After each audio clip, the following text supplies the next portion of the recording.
কিছুদিন পূৰ্বে তোমালোকৰ যিটো SIR হৈ গ'ল, সেই SIRত বহুত সংখ্যক লোকৰ ভোটখন কাটা গৈছে বা সংখ্যক লোকসকলৰ ভোটাৰ ID খন কাৰেকশ্যন হৈছে বা তোমালোকৰ এড্ৰেছখন কাৰেকশ্যন হৈছে বা তোমালোকৰ তাত আগৰ এড্ৰেছ আছে নে নাই বা কাৰেকশ্যন হৈছে নে নাই তোমালোকে এইটো কেনেকৈ চেক কৰিবা আৰু এইটো চেক কৰাটো তোমালোকৰ বহুত বাধ্যতামূলক। মানে তোমালোকৰ এইটো চেক কৰিবই লাগিব। চেক কৰিলেহে তেতিয়াহে তুমি গম পাবা তোমালোকৰ নামটো বা তোমালোকৰ এড্ৰেছটো ঠিক আছে নে নাই। আৰু যদি তোমালোকৰ এইটো ঠিক নাই তেতিয়াহ'লে তোমালোকৰ ২৭ তাৰিখৰ পৰা সংশোধনী ফৰ্মখন দিয়া হ'ব আৰু তাতে তোমালোকৰ সংশোধনী ফৰ্মত তোমালোকে নামখন অন্তৰ্ভুক্ত কৰিব পাৰিবা। তোমালোকৰ এড্ৰেছখন যদি ভুল হয় বা তোমালোকৰ নামখন যদি ভুল হয় তেতিয়াহ'লে তোমালোকে তাতে কাৰেকশ্যন কৰিব পাৰিবা। এতিয়া ফ্ৰেণ্ডসকল তোমালোকে যদি এই SIRত নাম তোমালোকৰ কটা গৈছিল বা তোমালোকৰ এড্ৰেছ সংশোধনী হৈছিল, এইটো তোমালোকে কেনেকৈ চেক কৰিবা? এইটো চেক কৰাৰ তোমালোকৰ প্ৰথম অপচনটো হৈছে তোমালোকে জাষ্ট ভোটাৰ ID খন ডাউনলোড কৰিলেই হৈ যাব আৰু তাতে তোমালোকৰ চব ডিটেইলছখিনি তোমালোকে পাই যাবা। ত' বন্ধু-বান্ধৱীসকল ভোটাৰ আই কাৰ্ডখন তোমালোকে কেনেকৈ ডাউনলোড কৰিবা?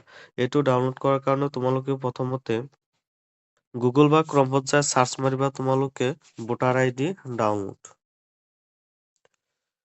এইটো চাৰ্চ মাৰাৰ লগে লগে তোমালোকৰ সন্মুখত এটা পৰ্টেল খোলা হ'ব, যিটো পৰ্টেল তোমালোকে কৰিবা স্ক্ৰল কৰাৰ পিছত তোমালোকে হোম পেজ ECI যিটো অপচন তোমালোকে দেখা পাইছা, সেই অপচনত তোমালোকে ক্লিক কৰি দিবা।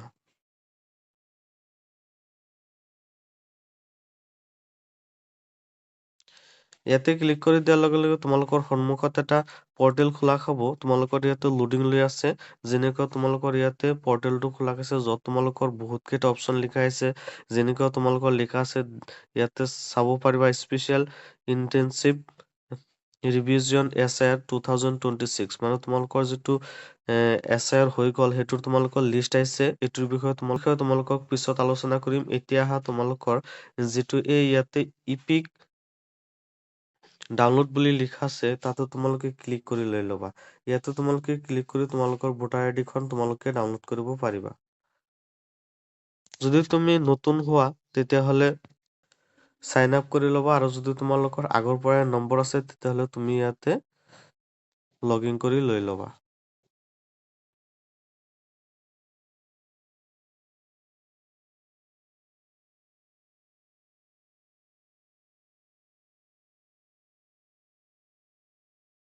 মোবাইল নম্বৰটো ভৰোৱাৰ পিছত তোমালোকৰ ইয়াতে লিখা আহিব you don't have an account would you like to sign up মানে তোমালোকৰ একাউণ্ট আছে নে নাই যদি থাকে তেতিয়াহ'লে তুমি চাইন আপ কৰিব পাৰা নহ'লে তোমালোকে ৰেজিষ্ট্ৰেচন কৰিব পাৰিবা।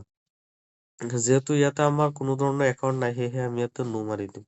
যিহেতু আমাৰ ইয়াতে একাউণ্ট নাই তাৰপিছত তোমালোকৰ চাইন আপ কৰাৰ কাৰণে তোমালোকৰ ইয়াতে নামটো বহাবলৈ দিব আৰু তোমালোকৰ মোবাইল নাম্বাৰটোতো ভেৰিফাই কৰি লৈছা মানে তোমালোকৰ মোবাইল নাম্বাৰটোতো বহাই লৈছা এতিয়া তোমালোকৰ ফাৰ্ষ্ট নেম আৰু লাষ্ট নেম আহিব তোমালোকৰ ফাৰ্ষ্ট নেম আৰু লাষ্ট নেমটো বহাই তোমালোকৰ OTPৰ কাৰণে চেণ্ড কৰি দি দিবা। তোমালোকৰ OTP গুচি গৈছে OTP অহাৰ পিছত তোমালোকৰ যিটো মোবাইল নম্বৰ দিছা সেই মোবাইল নম্বৰত তোমালোকৰ এটা OTP যাব সেই OTP টো তোমালোকে ইয়াতে এন্টাৰ কৰি লৈ ল'বা নাইবা তোমালোকে ইয়াতে বহাই লৈ ল'বা। OTP খন আহি গৈছে তাৰপিছত তোমালোকৰ ইয়াতে লগইন কৰি লৈ ল'বা।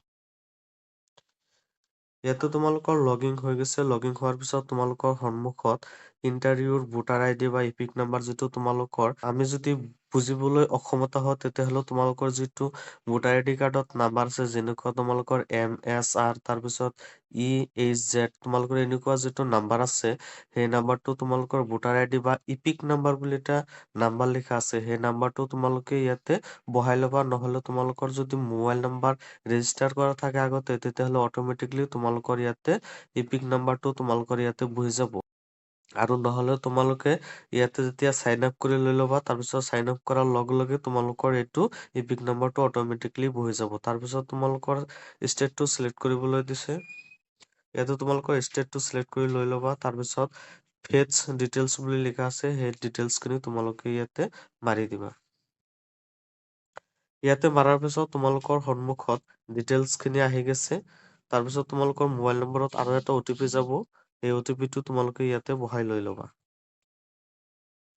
তাৰপিছত তোমালোকৰ ভেৰিফাই এণ্ড ডাউনলোড বুলি লিখা আছে তাতে তোমালোকে ক্লিক কৰি দিবা। ইয়াতে ক্লিক কৰাৰ লগে লগে তোমালোকৰ সন্মুখত সুন্দৰ সহকাৰে বা তোমালোকৰ ইয়াতে ভোটাৰ আইডি খন ডাউনলোড হৈ গৈছে। তোমালোকে ইয়াতে চাব পাৰিবা তোমালোকৰ নাম তোমালোকৰ ভুল হৈছে নে নাই, নাইবা তোমালোকৰ দেউতাকৰ নাম ভুল হৈছে নে নাই। তোমালোকৰ ইয়াতে এছেম্বলি, তাৰপিছত তোমালোকৰ নাম, তাৰপিছত তোমালোকৰ দেউতাৰ নাম, তাৰপিছত তোমালোকৰ ইয়াতে মেল ফিমেল এইটোও তোমালোকে চেক কৰিবা, কিয়নো এইটো তোমালোকৰ গুৰুত্বপূৰ্ণ। তাৰপিছত তোমালোকৰ বয়সটো আছে সেইটোও তোমালোকে ইয়াতে চেক কৰি লৈ ল'বা। তাৰপিছত তোমালোকৰ বেলেঞ্চ নাম আহিব, তাৰপিছত তোমালোকৰ হোমষ্ট্ৰিটো আহিব, তাৰপিছত ইয়াতে তোমালোকৰ পিন নম্বৰটো আহিব, তাৰপিছত তোমালোকৰ ইয়াতে বেলেঞ্চ নাম আহিব। এইবিলাক তোমালোকৰ গোটেইখিনি তোমালোকে ইয়াতে চাই ল'ব পাৰিবা, মানে চাব পাৰিবা। যদি তোমালোকৰ কিবা কিবি ভুল থাকে তেতিয়াহ'লে তোমালোকে কাৰেকচনৰ বাবে তোমালোকে পঠুৱাব পাৰিবা। মানে ২৭ তাৰিখৰ পৰা তোমালোকৰ এটা ফৰ্ম দিয়া হ'ব, সেই ফৰ্মত তোমালোকে কাৰেকচন কৰি দি দিব পাৰিবা। ত' ফ্ৰেণ্ডসকল, যদি তোমালোকৰ মনত কিবা প্ৰশ্ন থাকে তেতিয়াহ'লে তোমালোকে কমেন্ট কৰিব পাৰা।